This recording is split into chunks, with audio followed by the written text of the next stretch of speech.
झारखंड में रामगढ़ उपचुनाव की सरगर्मी नामांकन प्रक्रिया के साथ बढ़ गई है। बीते दिन एनडीए की प्रत्याशी ने नामांकन पर्चा दाखिल किया और अब यूपीए के प्रत्याशी बजरंग महतो पर्चा डालेंगे।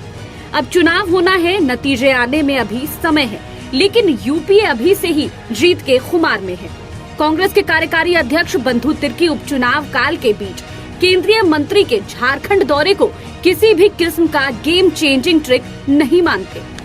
कि केंद्रीय मंत्रियों का दौरा माने जैसे रामगढ़ का उपचुनाव है तो ये नई बात नहीं है।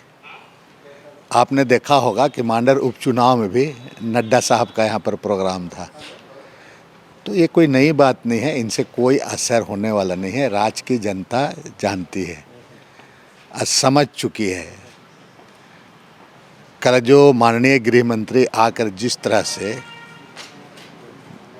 मैंने एक गृह मंत्री जिस भाषा का प्रयोग किया है कि पूरा भारत देश का सबसे भ्रष्टाचार है, इस पर भ्रष्ट राज के रूप में उन्होंने कहा है, तो समझिए कि राज को बदनाम करने के जैसा।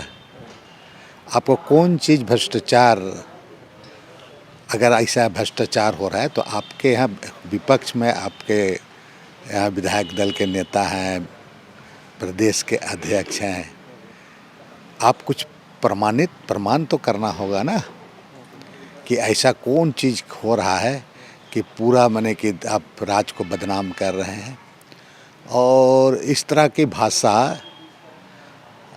गृह मंत्री के द्वारा बोलना अमर्यादित भाषा ही हम कहेंगे। गृह मंत्री के द्वारा इस तरह की भाषा का प्रयोग नहीं करना चाहिए। ये राज्य के लोगों के लिए अपमान की तरह है और ये पूरे माने वोट को साधने के लिए ऐसा किया जा रहा है। बजरंग महतो के विजयी भव को लेकर सिर्फ कांग्रेस ही नहीं बल्कि यूपीए के घटक दल राजद भी जीत का दावा डंके की चोट पर कर रही है। केंद्रीय मंत्रियों के झारखंड दौरे को लेकर राजद भी कांग्रेस के सुर में ताल मिलाती दिख रही है।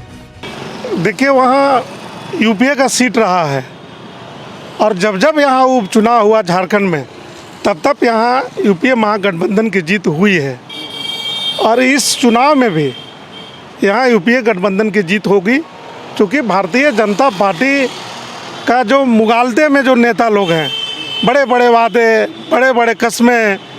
अब महंगाई देखिए कहाँ है। पेट्रोल हम लोग 60 रुपये किलो खरीदते थे, लीटर खरीदते थे, आज 100 रुपया पार कर गया। आटा हम लोग कितना खरीदते थे, आज 40 रुपया पार कर गया। महंगाई रात दिन बढ़ रहा है।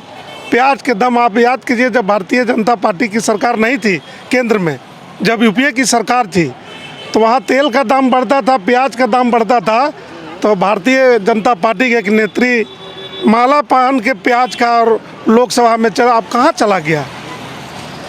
पहले उनके लिए महंगाई डाइन थी, अब भौजाई हो गई। चुनावी समीकरण पर गौर करें तो पिछले विधानसभा चुनाव में आजसू और बीजेपी दो अलग दल होकर लड़े थे। इस कारण से एनडीए का वोट शेयर आपस में ही बट गया था। लेकिन इस बार का खेला कुछ और ही है। इस वर्ष एनडीए के दल एक साथ चुनाव लड़ रहे हैं। अब ऐसे में कांग्रेस के दावे कहीं रामगढ़ सीट के लिए ओवर कॉन्फिडेंस न साबित हो जाए। समाचार प्लस के लिए अंजलि कुमार की रिपोर्ट।